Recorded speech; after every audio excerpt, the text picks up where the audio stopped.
চাইলে আকাশও ছোঁয়া যায়। তুই শুধু নিজের উপর বিশ্বাস রাখ। আমি একা হয়ে গেছিস, মনে করবি তোর ভাই বোন এখানেই আছে অপেক্ষায়। কয়েকদিন যাবত শুধু ভাবছিলাম কিভাবে বোনকে বিদায় দিব।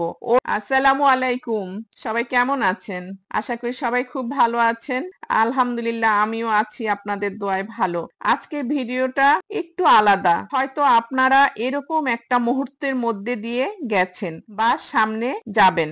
আজ আমি বলবো কেমন লাগে যখন নিজের ছোট বোনটা দেশ ছেড়ে চলে যায়। কিছুদিন আগে সুদূর ফিনল্যান্ড থেকে আমাদের সবার ছোট বোনটা অসুস্থ বাবাকে দেখতে দেশে আসে। 3 বছর আগে আমার এই ছোট বোনটা তার পরিবার সহ স্বপ্ন পূরণ করতে চলে গেছিল ফিনল্যান্ডে। সেজন্য খুশি তো হয়েছি, কিন্তু মনটা ফাঁকা হয়ে গেছে। গত কয়েকদিন যাবত শুধু ভাবছিলাম কিভাবে বোনকে বিদায় দিব।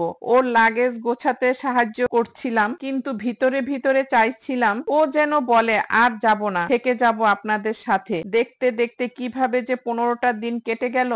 এয়ারপোর্টে পৌঁছাতে হবে 12টার সময়, তাই সকাল 8টার সময় সে আমার বাবার বাড়ি চলে গেছে, যে আমার অসুস্থ বাবাকে দেখছে এবং আমার মা ভাই বোন সবার কাছ থেকে বিদায় নিচ্ছে। এই এক আবেগ ঘন মুহূর্ত, মানে সেটা আমি ভাষায় প্রকাশ করতে পারবো না। কি যে এক খারাপ লাগার সময়। এই সময়টা আসলে প্রত্যেকের কাছেই খারাপ লাগে, শুধু আমার কাছে না। যারা আত্মীয় স্বজন বা ছেলে মেয়েকে বিদেশে পাঠায় এবং তারা যখন দেশে আসে কিছুদিনের জন্য, তখন যাওয়ার মুহূর্তগুলো যে কিরকম সেটা তারাই বুঝে, যাদের ছেলে মেয়ে বা আত্মীয় স্বজনরা দেশের বাইরে থাকে। তা আমাদেরও এখন সবার ছোট বোনটা এই যে আমার মাকে জড়িয়ে যেভাবে কান্না করছিল, তা দেখে আমি নিজেকে আর ঠিক রাখতে পারি নাই। আমি কিভাবে ওকে এয়ারপোর্টে নিয়ে যাব এবং কিভাবে বিদায় দিব, আমি সেটা নিয়ে আমি মনে মনে ভাবছিলাম যে আমার কষ্টটা আসলে আমি প্রকাশ করতে পারি না, কিন্তু আমি ভিতরে ভিতরে শেষ হয়ে যাই, সেটা আমি কাউকে বুঝাতে পারি না। শুধু একটা কথা বলার ছিল ওকে, নিজের যত্ন নিস।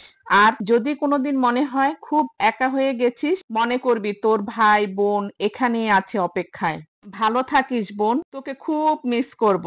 এখন আমরা এয়ারপোর্টের উদ্দেশ্যে রওনা হয়ে গেলাম, কারণ 12টার মধ্যেই এয়ারপোর্টের ভিতরে ঢুকতে হবে। তা আমরা 12টার আগেই পৌঁছাতে পেরেছি। যখন ওকে এয়ারপোর্টে নিয়ে গেলাম, ওর চোখেও জল ছিল, কিন্তু হাসছিল।